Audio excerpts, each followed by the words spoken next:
তোমরা সবাই ভালো আছো? হ্যাঁ, আমিও ভালো আছি। শোনো, আজকে পড়া শুরুর আগে আমরা একটা খুব মজার শিক্ষামূলক একটা গান শুনবো আমরা, হ্যাঁ? ঠিক আছে। আর এই ম্যাডাম আমার পরিচিত, ঠিক আছে?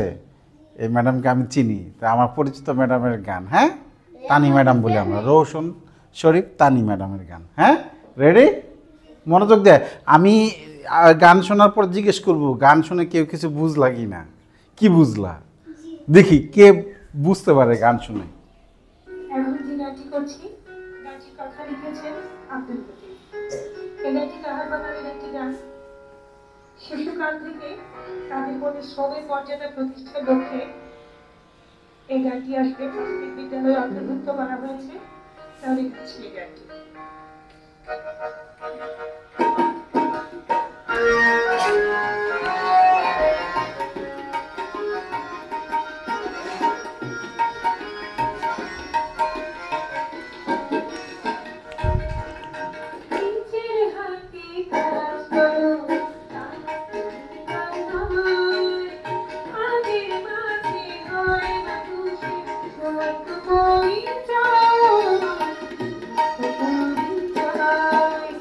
নিজের হাতে কাজ করো, কাজ তো ঘৃণার নয়।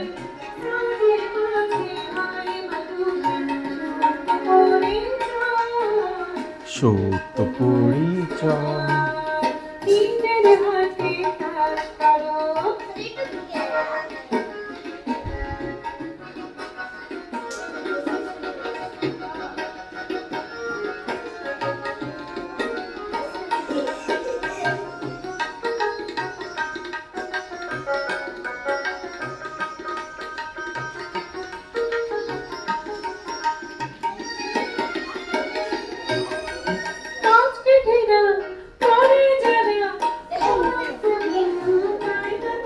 সুন্দর কথা না? কাজকে ঘৃণা করে যারা, সুনাম কভু পায় না তারা।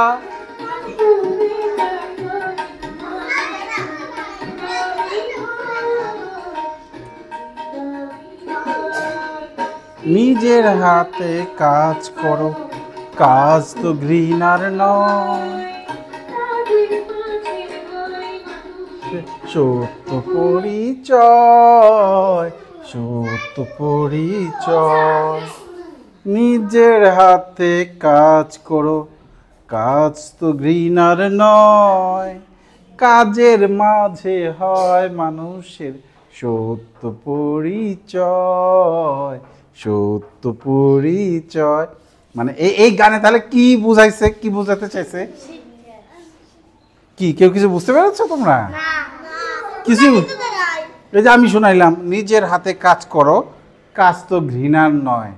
কাজের মাঝে হয় মানুষের সত্য পরিচয়। কাজকে ঘৃণা করে যারা, সুনাম কভু পায় না তারা। হ্যাঁ, ও ও কিছু বুঝেছে, শুনি। কাজের মাঝে মানুষের মনের কথা বোঝা যায়।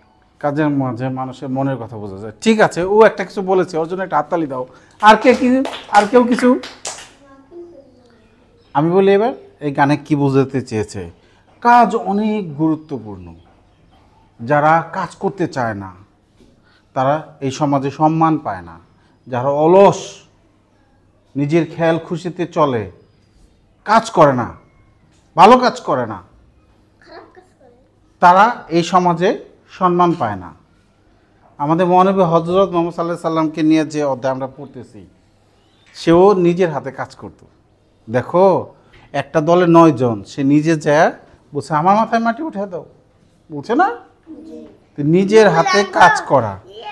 আমরা আজ থেকে সবাই কাজ দেখে কখনো ভয় পাবো না, কাজ দেখে কখনো বলবো না যে ও কষ্টের কাজ করতেছে। তাহলে কাজকে ঘৃণা করে যারা, সুনাম কভু পায় না তারা। ঠিক আছে? শুধু এই বিদ্যালয়ের কাজই না, আমরা আমাদের বাড়িতে নিজের জামা কাপড় ধোয়া, নিজের থালা বাসন ধোয়া, মাকে সাহায্য করা, কে কে করে এগুলি? বাহ, তোমরা সবাই খুব ভালো। তোমরা সবাই খুব ভালো। খাজার না বাপ আমরা বলছেন তোমরা সাহায্য করবা। আচ্ছা, এবার আমরা পড়ায় ফিরে আসি। শোনো, আজকে আমাদের কালকে আমরা 4 লাইন পড়ছিলাম, আজকে কয় লাইন? দিন ইসলাম, আমরা একটু দেখি, একটু কথা বন্ধ করি। এই আজকে এটা রিডিং পড়া শেষ হয়ে যাবে। আগে আমি পড়ি, তোমরা শোনো, তারপরে আমার সাথে বলবা। বলো, আগে বলবা না। সবাই বললো আপনি কেন এই কাজ করবেন? নবীজি সাল্লাল্লাহু আলাইহি সাল্লাম বললেন, তোমরা কাজ করবে আর আমি বসে থাকবো। তিনি নিজের মাথায় মাটির ঝুড়ি তুলে নিলেন। কয়েকদিনের মধ্যে পরীক্ষা খোঁড়া শেষ হলো।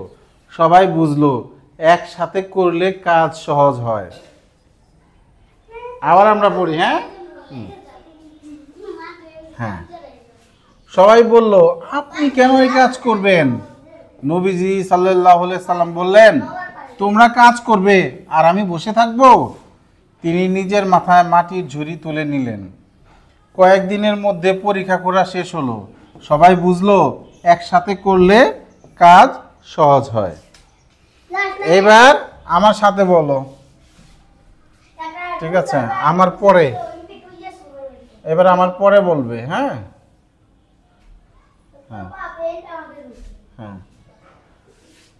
সবাই বলল আপনি কেন এই কাজ করবেন? নবীজি সাল্লাল্লাহু আলাইহি সাল্লাম বললেন, তোমরা কাজ করবে আর আমি বসে থাকবো। তিনি নিজের মাথায় মাটির ঝুড়ি তুলে নিলেন। কয়েকদিনের মধ্যে পরীক্ষা খোঁড়া শেষ হলো। না, পরীক্ষা খোঁড়া। খোঁড়া মানে কি? মাটি খুদা। আমরা মানিকগঞ্জে মানুষ কি বলি? খুদা। মাটি খুদ, গর্ত কর কয় না? হ্যাঁ, গাড়া কয়। ওই যে ও আরো ভালো করে বলছে আঞ্চলিক ভাষায়, গাড়া। ঠিক আছে, এটাকে ভালো বাংলা হলো খোঁড়া। খোঁড়া কি? ও দরাও বলে। ঠিক আছে, দরকর দর, তাই না? এটা ভালো বাংলা কি? খোঁড়া। আর পরীক্ষা মানে গর্ত, গর্ত খোঁড়া। হ্যাঁ, পরীক্ষা না, পরীক্ষা হলো তোমরা যেটা দেওয়া, আর হলো পরীক্ষা। খা। সবাই বুঝলো একসাথে করলে কাজ সহজ হয়। তাহলে পরীক্ষা অর্থ কি? গর্ত। খোঁড়া মানে আমরা দরা বলি। খোঁড়াকে আমরা আরো ভালো বাংলায় বলতে পারি যে গর্ত খুঁড়া। হ্যাঁ, মাটি কাটা আর কি, সহজ কথায়। ঠিক আছে, তাহলে আবার আমার সাথে বলো। সবাই বলল আপনি কেন এই কাজ করবেন? নবীজি সাল্লাল্লাহু আলাইহি সাল্লাম বললেন, তোমরা কাজ করবে আর আমি বসে থাকবো। তিনি নিজের মাথায় মাটির ঝুড়ি তুলে নিলেন। কয়েকদিনের মধ্যে পরীক্ষা করা শেষ হলো। সবাই বুঝলো একসাথে করলে। না, এরকম চিল্লাইলে খারাপ শোনায়। চিল্লাইলে গলা তোমাদের বসে যেতে পারে। আমাদের যেমন সারাদিন কথা বলতে হয়, বিকালবেলা গলার উপর চাপ পড়ে, বুঝতে পারি। এর জন্য গলার উপর বেশি প্রেশার দেব না আমরা। হ্যাঁ, কাজ সহজ হয়। এখন তোমরা একটা একটা করে আঙ্গুল মিলিয়ে, বইয়ের আঙ্গুল মিলিয়ে পড়বা। রেডি? সবাই আঙ্গুল রাখো। বললো একসাথে একসাথে একসাথে না বললে ডিস্টার্ব হয়। তারপরে তো পরে ধরবে। হ্যাঁ, আবার আপনি না, আপনি। আচ্ছা, আমি বলি, তারপরে তোমাদের দিয়ে পড়াবো। ওকে, সবাই বলল আপনি কেন এ কাজ করবেন? বাহ, সবাই খুব ভালো আঙ্গুল ধরতে পারছে, একজনের ভুল হয় নাই। নবীজি সাল্লাল্লাহু আলাইহি সাল্লাম বললেন, তোমরা কাজ করবে আর আমি বসে থাকবো। তিনি নিজের মাথায় মাটির ঝুড়ি তুলে নিলেন। ওবায়দুল্লাহ আঙ্গুল হারিয়ে ফেলছে এবার। কয়েক দিনের মধ্যে পরীক্ষা খোড়া শেষ হলো। এভাবে ধরো আমি দেখতে পারবো। সবাই বুঝলো একসাথে করলে কাজ সহজ হয়। এবার বানান সবাই।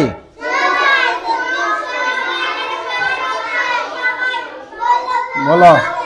হ্যাঁ আমরা একটা একটা করে যাই, একটা একটা করে যাই। সবাই বানান সিফাত, সবাই বানান করো। বলো দন্ত স, বয়কার বা, রস্যই ই। সবাই। হ্যাঁ সিফাত এবার সবাই বলো। বলো বলো সবাই বানান বলো। রস্যই গুড। ওবায়দুল্লাহ বলো। এই দুজনের নিয়ে আমার এখন চিন্তা একটু বেশি। সবাই বানান করো। এটা দন্ত স, বয়কার বা, রস্যই ই। সবাই সবাই। হ্যাঁ বললো বানান করো। বললো বলো বল ল বললো। দিন ইসলাম বললো না দেখে বলো। চোখ বন্ধ করে বলছে বাহ। হ্যাঁ আপনি সয়া প দন্ত নরিশকে নিয়ে আপনি। খাইরুন না দেখে বলো। বাহ দেখেছ কত সবাই ভালো পারে। হ্যাঁ আপনি। কেন কেন বানান করো। সামিউল কেন না দেখে বলো। চাবাস বেটা। হ্যাঁ তুমি কেন বানান বলো। কয়েকের কে দন্ত ন কেন। হ্যাঁ আবার বলো কেন। কয়েকের কে দন্ত ন কেন। এ কাজ কাজ। কয়েকের কা বর্গীয় জ কাজ করবেন।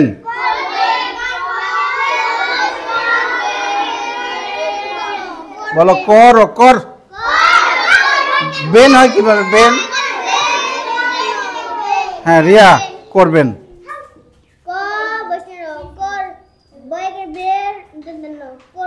মনোযোগ দিয়ে পড়তে হবে, সব শিখতে হবে, তাহলে তো কুইজে হেরে যাবা, তখন খুব কষ্ট লাগে হেরে গেলে। দিন সবচেয়ে কষ্ট লাগে দিন ইসলামের। এটা কষ্ট লাগে রে, জোর করে জিততে চায়। হ্যাঁ হ্যাঁ করবেন। নবীজি নবীজি বানান করো।